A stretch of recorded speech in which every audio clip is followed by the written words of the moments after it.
Welcome to the Sussex Football Show with me, Dean Kilford, and powered by your instant replay. Whitehawk entertained Bognor on New Year's Day, having enjoyed a festive rest following an impressive win away at Margate. There were chances at both ends early on, but it was the visitors who made the breakthrough on 12 minutes, Jimmy Mewett getting his 17th of the season with his simple but effective free kick routine.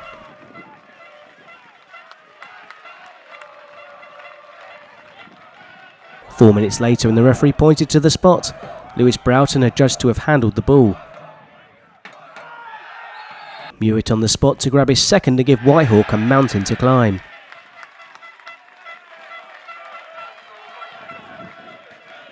The Hawks had a chance to pull one back when Kai Marsh-Brown nipped in to steal the ball in the box. His effort matched at the near post.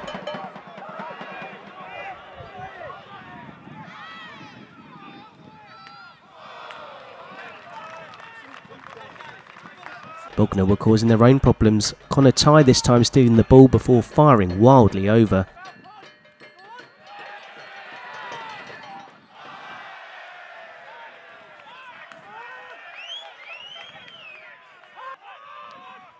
A pattern was emerging as Whitehawk's press forced yet another Bognor mistake. This time it took a superb save from Dan Lincoln to deny Marsh-Brown. 10 minutes into the second half, Bognor took the game away from the Hawks. Harvey White's shot from the edge of the area beating Minter to make it 3-0.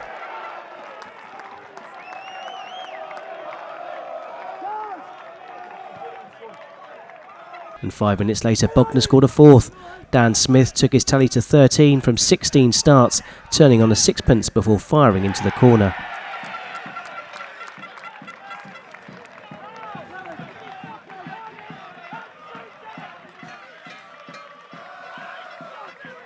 Whitehawk finally got the goal they deserved in the final minute. A defence-splitting ball found Williams, and he fired the ball between the keeper's legs for his 7th of the season.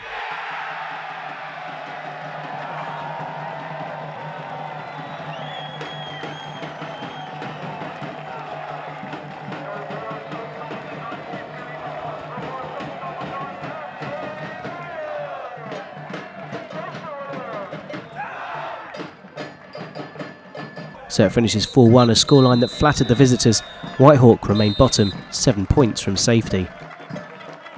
Lewes were looking to keep pace with league leaders Haringey Borough, who faced a tough challenge against a resurgent Burgess Hill town, themselves fresh of a Boxing Day win over Worthing. The Rooks started the brighter of the two teams and nearly caught out the visitors with this short corner routine. Golding denied by James. A long throw at the start of the second half saw the breakthrough. Elphick got his head on it, but the ball came off the heel of debutant Oluwatimilehin past carry.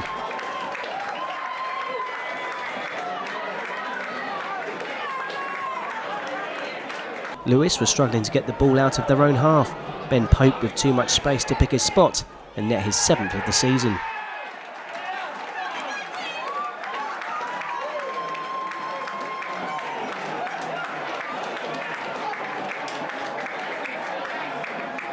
Burgess Hill weren't playing like a team struggling at the wrong end of the table, and they got a third when Pat Harding spotted an opportunity, and boy did he take it. A dipping half volley to give the Hillians a 3-goal lead.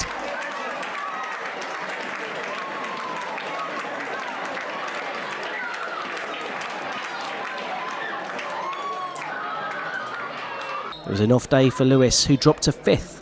Burgess Hill remained in the drop zone on goal difference. Over 1,800 people packed themselves in for a pre-Christmas derby between Worthing and Bognor Regis Town. It was a tight affair between two teams not in the best of form. Dan Lincoln got down well to deny Pearce from close range in the first half. Bognor came out with purpose at the start of the second half. Burntrell saved Lethbridge's effort, but Smith adjusted brilliantly to scissor in the rebound.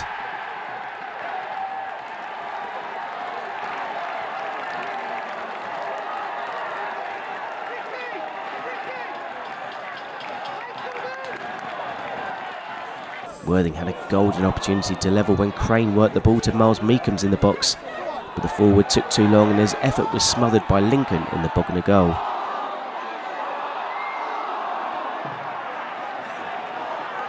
Moments later, Worthing were made to pay. Perntrow again with a fine save to deny Smith, but the ball fell to Walsh, who still had a lot of work to do as he fired the ball past a host of Worthing defenders to seal a 2-0 Derby Day win on the road for Bognor Regis Town.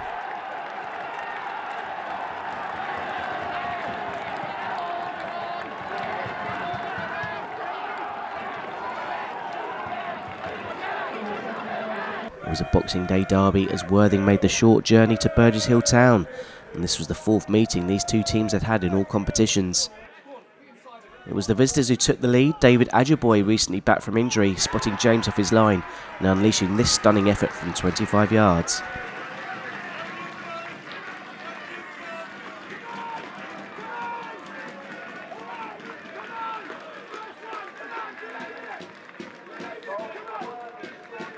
They always say former players come back to haunt you. In this case, it was former player manager Gary Elphick who rose highest to draw Burgess Hill Town level.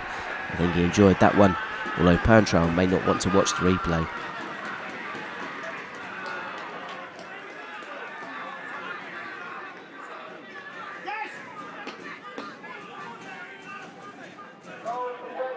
And 3 minutes later this game turned on its head.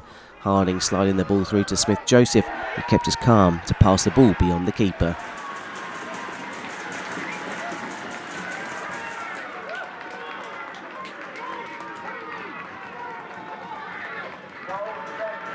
Ajiboye had a golden opportunity to restore parity, and this one too saw the ball return to him 12 yards out.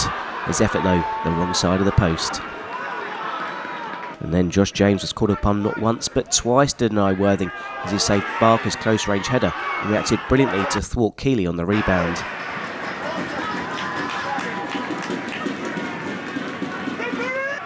So Burgess Hill claim all 3 points, edge closer to safety, whilst Worthing's promotion push takes another hit.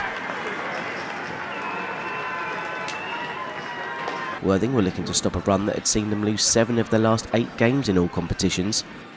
Corinthian casuals were the visitors to the Bibby Financial Services Stadium. And Worthing felt they should have had the lead early in the second half. Oliver Pearce had judged to have been in an offside position. Crane then had to be alert on the goal line as Clark's fierce effort looped goalwards after the Perntrow save. Worthing though did take the lead on the hour mark and it was worth the wait. Clark with the Hollywood pass to Pearce, whose controlling finish wouldn't look out of place in the Premier League.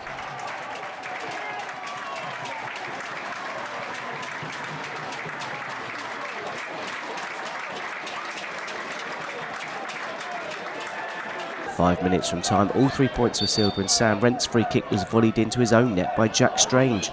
Worthing claim a crucial 3 points that bring them back into the promotion picture.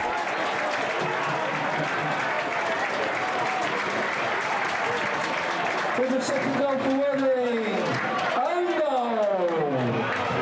High-flying Whyteleafe headed to Three Bridges and served up a 5-goal thriller on Saturday.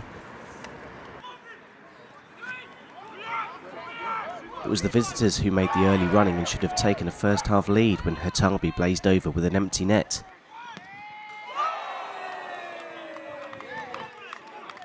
And then they were made to pay 10 minutes after the restart. A powerful run from McCambie saw the ball break kindly to Toyo Adeshina, who side-footed the ball beyond the keeper and into the far corner.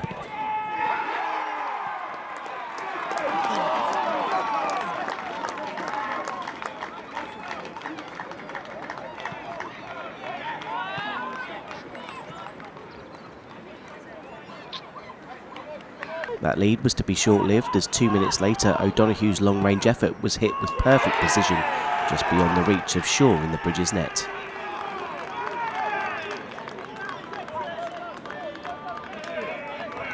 Hatabi then rattled the bar with this curling effort as they looked to turn the game on its head. Donofua won the ball back inside the Whyteleafe half and slid the ball through for George Gaskin, and he made no mistake as Three Bridges retook the lead.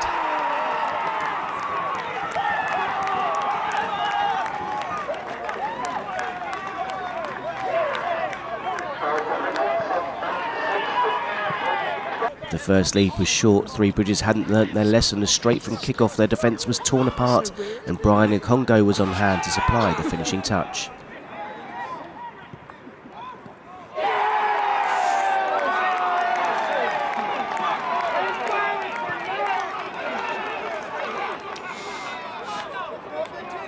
With the final whistle looming, it looked though the points might be shared until a misplaced clearance gave Brandon O'Neill the ball in the box. The former Worthing man took his time and picked out the bottom corner to seal all 3 points for Three Bridges.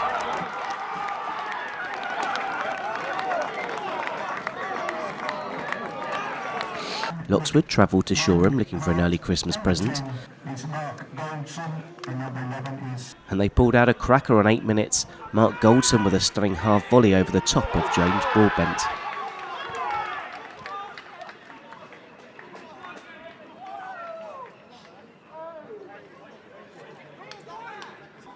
Four minutes later, Loxwood handed a gift of their own. Franklin penalised for a handball. Ross Myers with a chance to level things from 12 yards. And he made no mistake as he confidently dispatched his penalty into the bottom left-hand corner.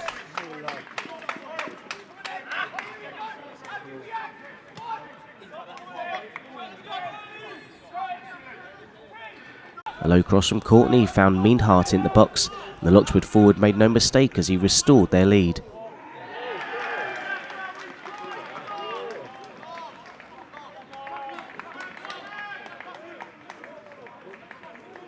Deep into the second half, Meanhart was at it again, winning the race with his own teammate to get the ball and slot calmly into the corner for his second and Loxwood's third.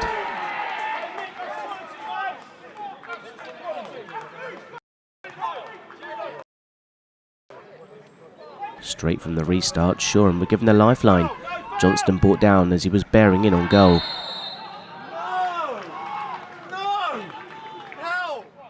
Johnston himself stepped up and saw his tame effort saved as he tried to give the keeper the eye. And with 4 minutes to go, a nice interchange of passes with Carl and Smith saw the former hit a firm low finish into the corner. Loxwood seal all 3 points.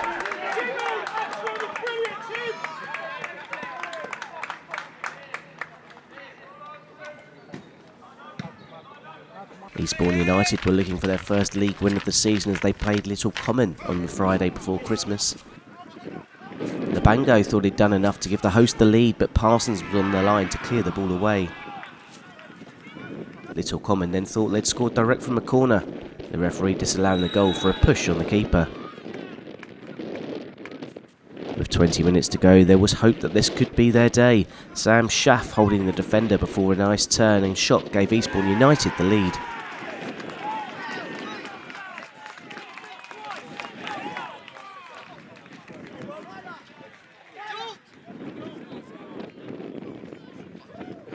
The referee then pointed to the spot after Eldridge went in high on Daniel Rogers.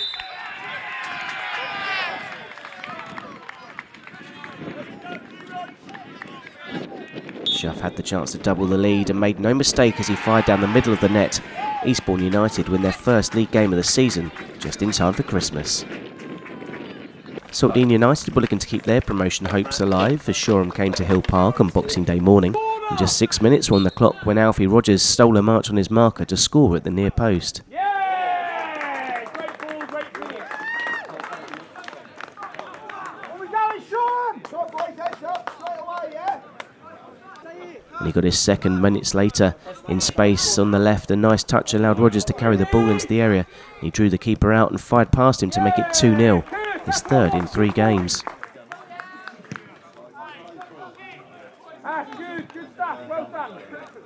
Saltdean had to wait until the 86th minute for a chance to get a third goal. James Waters brought down in the box.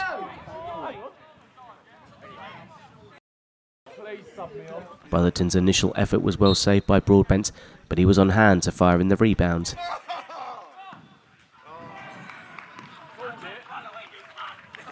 Saltdean United with a 3-0 win. That's 3 league wins in a row with 3 clean sheets. Shoreham were in poor form as they welcomed Hassocks to Middle Road. And luck was not on their side as this wayward shot was turned in by Liam Benson from 6 yards out to give Hassocks the lead.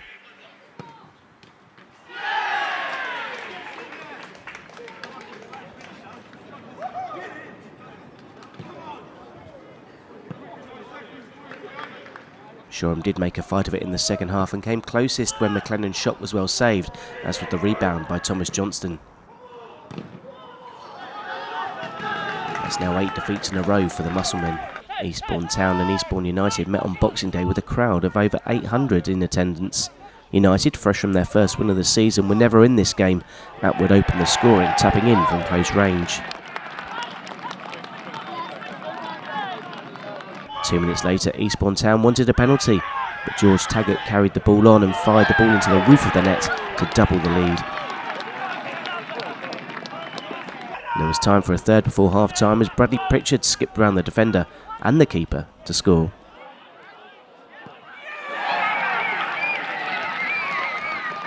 Atwood's second arrived 10 minutes into the second half. The striker fed the ball in the box and he was calm and composed as he side-footed the ball into the corner.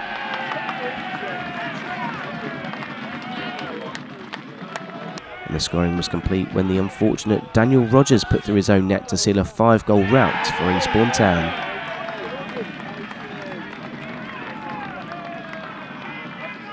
Worthing under-18s enjoyed a goal fest as they took on AFC Wimbledon under-18s. Straight from kick-off, Worthing burst forward and were awarded a penalty when Gould was sived down in the box.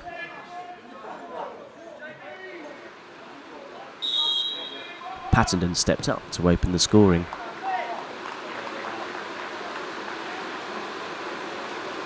Another ball into the box caused problems and a clumsy challenge saw the referee point to the spot for a second time.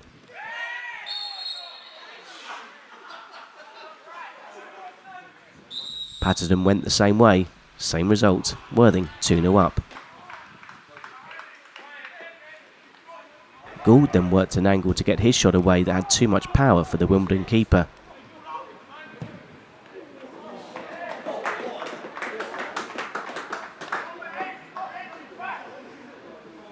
Pattenden then completed his hat-trick before half-time, a lovely first-time finish at the back post from Gould's cross.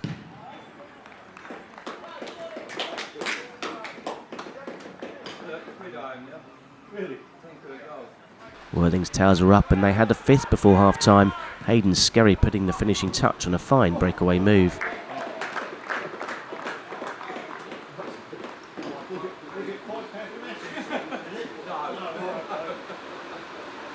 Wimbledon pulled one back at the start of the second half. A through ball carving opened the Worthing defence, but it still needed a calm finish. Worthing now went straight up the other end and made it 6. Skerry's shot going through the hands of the Wimbledon keeper.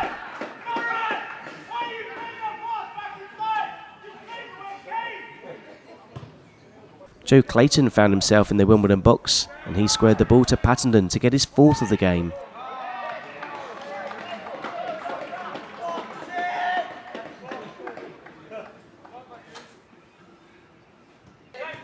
Gould then got the goal his performance deserved, his effort deceiving the Wimbledon keeper.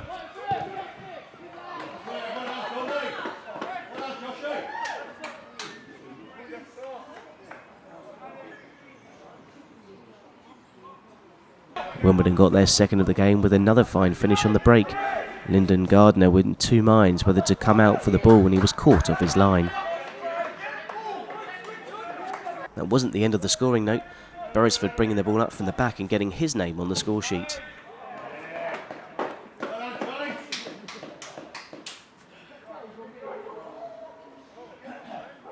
Worthing hit the perfect 10 when Cocoricchio's deft touch allowed Mathanzi to fire in from 6 yards.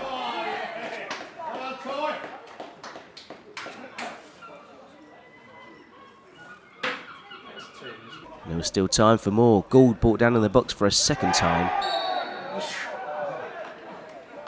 This time he himself stepped up to score his second and Worthing's 11th. Final score here, Worthing 11, Wimbledon 2. Thank you for watching the Sussex Football Show. I've been Dean Kilford and we'll be back next week with all the best of Sussex football, powered by your instant replay.